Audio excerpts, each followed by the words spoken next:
Hello, everyone. Thank you for joining us for our new Edward J. Lewis II Lawyers in the Classroom program series. For those of you who aren't aware, the Chicago Bar Association's Edward J. Lewis II Lawyers in the Classroom program has existed for over 30 years. The program, which was originally a part of Constitutional Rights Foundation Chicago, involves me, Tiffany Watson, director of the program, and former teacher and administrator, placing attorneys in second through eighth grade, social studies, social sciences, and literature classrooms to teach students about the U.S. Constitution, their constitutional rights, our legal system, and their rights and responsibilities under the law. Now, under the auspices of the Chicago Bar Association's 501c3 since 2019, the Lawyers in the Classroom program has continued to flourish. Attorney volunteers are partnered with teachers to provide students with grade level lessons and knowledge based on real life experiences, help them develop their critical thinking skills, and offer young people an opportunity to interact with a variety of positive adult role models. The purpose of this series is for you to learn more about our participants in the Lawyers in the Classroom program, i.e. our attorney volunteers and teacher partners, while also learning about what they've experienced during the Lawyers in the Classroom visits. Today, we are speaking with one of our longtime teacher partners, Miss Jacqueline Quinton. She is a teacher at Alcott College Prep, and she's a 7th and 8th grade teacher, and we're just so happy to have her here. Thank you for joining us, Miss Quinton. Thank you, Tiffany. I appreciate you having me.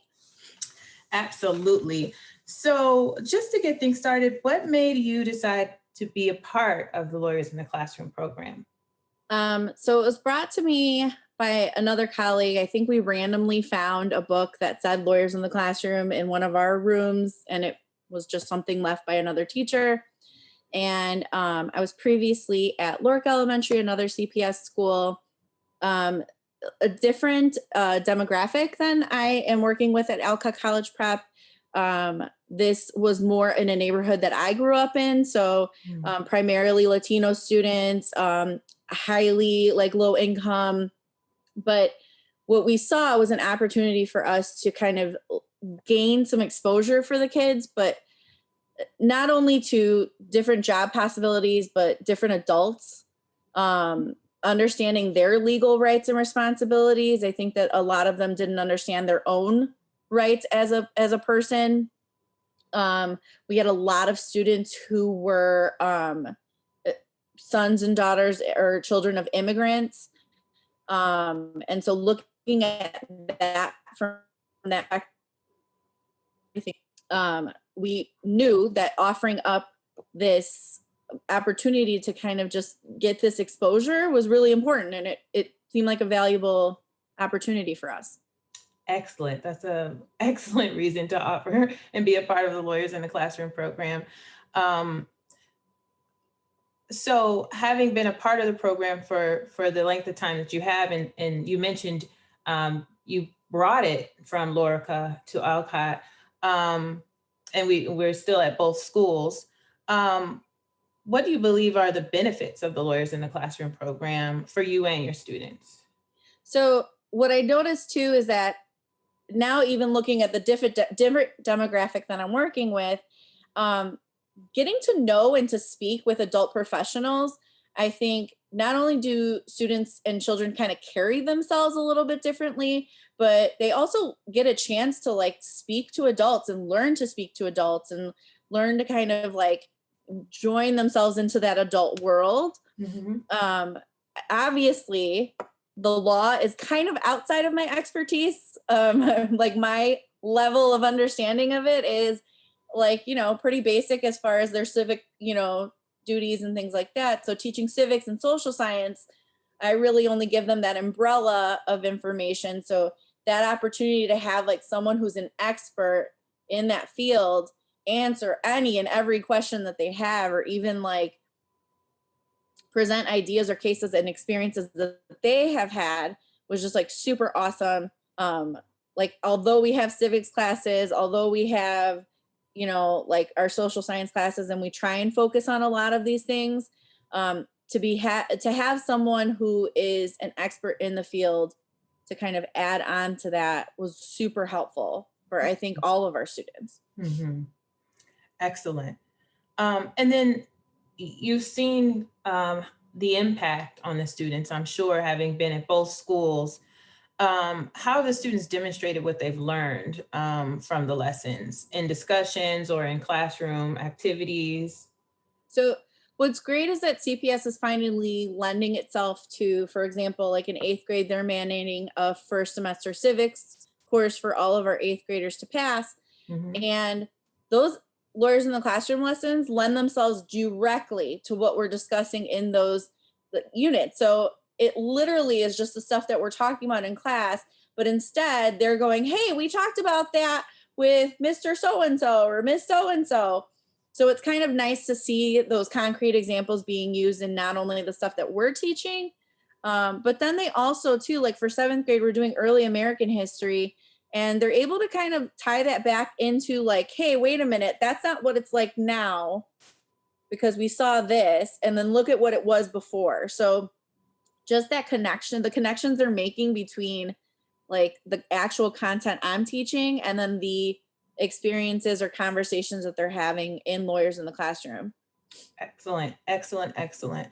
Because that's what we want. We want them to be able to take it, first of all, apply it to their lives, but also share it with their families. What we've also learned is that when they go back, after they've learned these civic lessons and they go back to their families, they can then ultimately change their community, especially if you feel as though you had a lack of knowledge. Now you're more empowered to then go out and change your community ultimately by sharing this knowledge. So 100%. And you also mentioned the parent part. It brings like, I don't know how many times I get emails from parents thanking me for making sure to include lawyers in the classroom because I've had parents say, thank you so much. Now all of a sudden my kid is talking about being a lawyer and I know it's really like young and they're probably still figuring out, but at least they're thinking about things like, you know, what they're going to do in their future. And they never thought that was a possibility. Or I love having these conversations at the dinner table or, hey, oh my gosh, I was shocked that they knew this. So,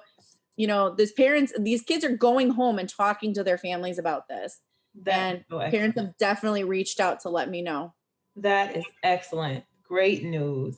That's exactly what we want. And so it sounds like you've had like a lot of experiences that extend beyond the classroom. A lot of things you've heard from not only your students but parents. But if you could highlight maybe a favorite experience in the classroom that you've seen, or anything that connected to the lawyers in the classroom lessons, um, would you be able to share that with us? Sure. So, I mean, besides the fact that every single time we had a lawyers in the classroom meeting and like there was a flat out countdown where I knew I was not the most popular person then for them because they would be like, when's lawyers in the classroom? When's Mr. So and so coming? When's Mrs. So and so coming? So they're always looking forward to those things.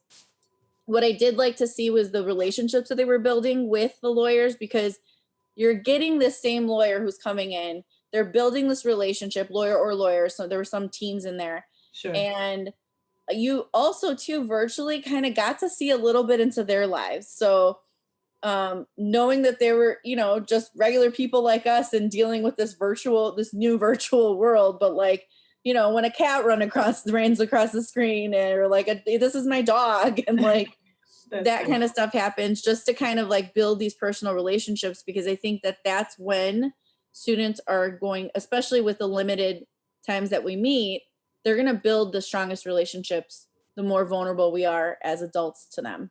Right. So seeing those conversations, I think just starting out to then have other conversations about like legal responsibilities, rights, things like that. So I really loved seeing those relationships being built. We had a lawyer who went above and beyond and wanted to form a debate club and thought like some of our students just like, and it was like a debate club, like across countries with like Afghanistan and like in Russia. And it was like trying to get teams together. It was really awesome.